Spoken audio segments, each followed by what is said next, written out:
So I'm seeing labels of position and our units of the meter, our label of time in seconds. And then basically we're going to use our same increments or intervals as we did on, oh my goodness, that's not going to work. Shouldn't be talking so much when I'm writing. There we go. Of tens, that will get us to our biggest data point. And this time I'm going to make each space worth 1 second down here instead of spacing them out. You could do it either. You'll still get the same information. It just kind of spreads the graph out if you make them worth half a second for each square instead of 1.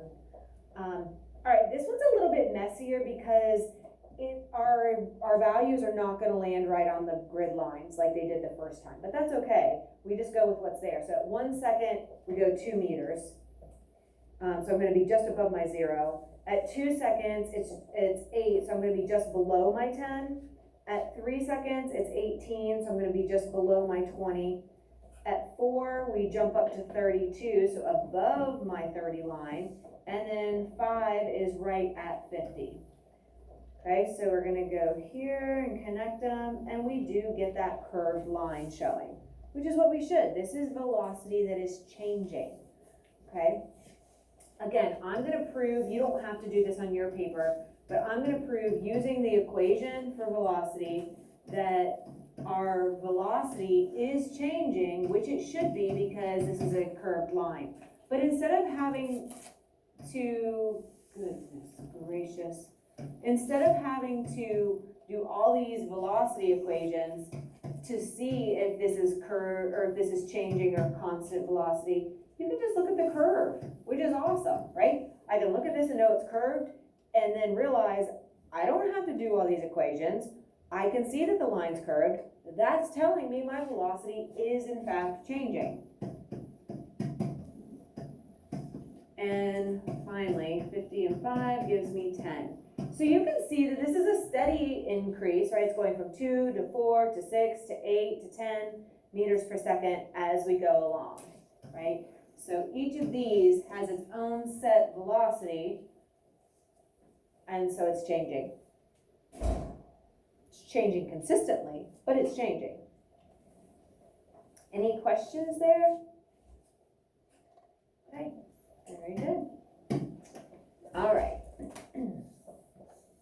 So as we look at these graphs, again, most of the time, it's just kind of conceptually, what is it showing you? It's not going to be where you have to do a bunch of math. You don't have to do the equations. You're going to be able to look at a graph and be like, wow, okay, so this is telling me this information. Take a look at this and try to pick out which answer choice you feel like matches best.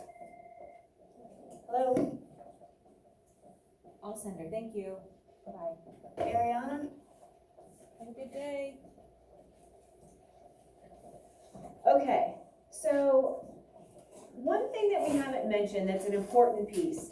Remember how we talked about if somebody flatlines, like on an EKG machine, if they're hooked up and that monitor has gone flat, we know that means what? They're dead. They're no longer with us, right? And because of that, the monitor showing that flat line, if somebody is deceased, they can't move around, right? So if you associate this flat line on a position versus time graph with no motion, you'd be thinking correctly, right? So if you see it perfectly horizontal on anywhere on these graphs, that means it's stationary, means its velocity is 0, just like we proved, right? Anything 0 over anything is 0. And so since my positioning is not changing, I'm at 5 meters away from my origin. That's what this graph is telling me. I'm not moving farther away at this point, and I'm not moving closer to my origin. I'm stuck at 5 for, almost 5 seconds, at least a good 4 seconds, right? So if the door is our origin, and I'm standing in this spot 5 meters away, I'm not moving, right? I'm not getting closer to the door. I'm not moving farther from the door. Time is still going by, but I am still stuck at 5 meters. All right, so that's what this is showing. 5, 5, 5, 5. I'm stuck there, not going anywhere. Okay, until this point when my motion starts again. All right, so take a look here. Read through these options for a second, and then I'll have you take a little vote to see which answer choice you like the best.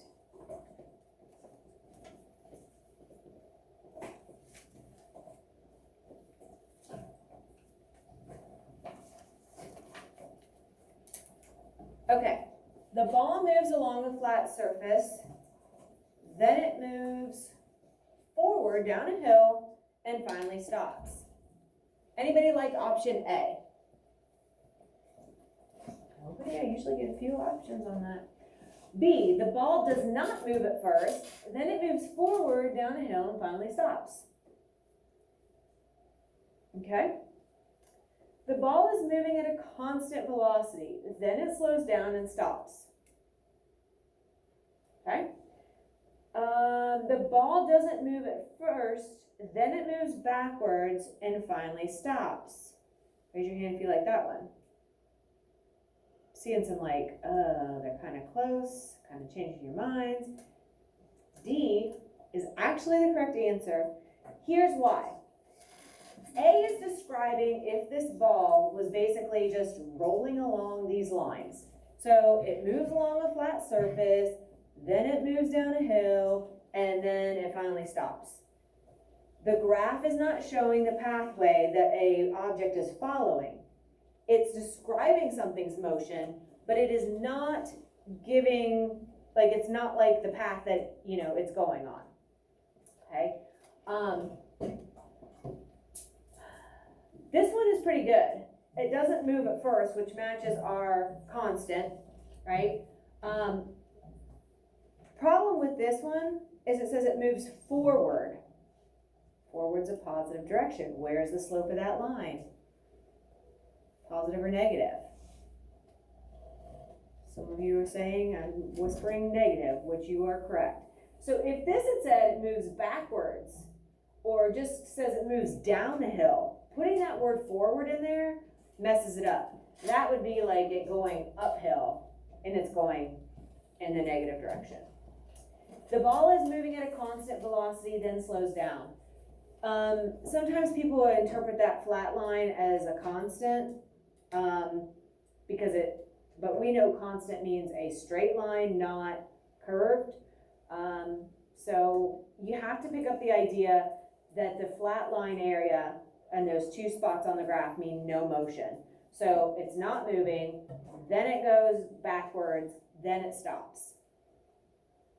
Okay? It could have said it moves west, it moves south, it moves down, it moves left, right? It could have said any of those things, and those would indicate a negative slope. Okay? All right. Let's take a look here. So we have segment A, B, C, D, E, and F. So where do we see that this person is traveling in a positive direction? So Parker, give me a place where he's moving in a positive direction. I like it. Lacey, where's another one? Very good. Where is he traveling in a negative direction? What do you think, Maria? Why did you say F? Because it's going down. It's going down, right? It's a negative slope. If it's a negative slope, then it's a negative direction. So that's why B and D are also positive, because they have a positive slope. Where is he resting? Well, and this is in a negative position, but give me 2 spots, or give me one of the spots that he's resting. What do you think, Will? Okay, definitely A. And this one, technically, if this line is representing our origin or the starting, then this is saying he's below that. We don't need to get into that too much, but A, it's flat line, letting you know it's horizontal. This is zero slope, so zero velocity, meaning zero motion. Okay, and then where else is it not moving, Willa? C. Good.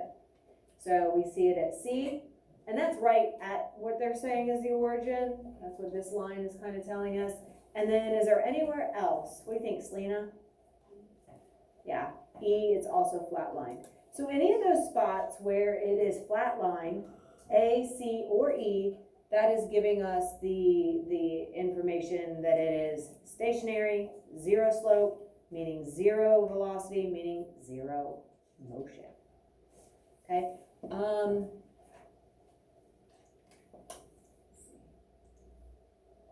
We're gonna actually skip this one because we just graphed that. So let's take a look at this. What do you see here?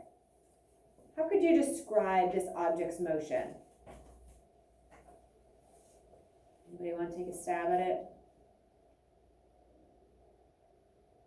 Anybody want to describe the first part, like up to 5 seconds? What's going on? Colton, what do you think? Accelerating constant speed. Okay, so it's moving at a constant speed. Let's hold off on using the word accelerate, but it is moving at a constant speed or velocity, right? Very good. And that happens for a total of 5 seconds. What happens at 5 seconds? What's going on there, Parker? Stop. It comes to a stop. All right, so the graph is showing, let's say, for example, a car moving at a constant velocity, and they actually went as far as to calculate the velocity by taking 5 for your position divided by 1, and 10 divided by 2 to get 5, and 15 divided by 3 to get 5. They were more specific, but yeah, moving at a constant velocity like cruise control, and then at 5 seconds, it comes to a stop. Okay? So the flat line means that it is not changing there. And so this is what his little ticker data would look like. We see that there as well. So we'll go ahead and stop there.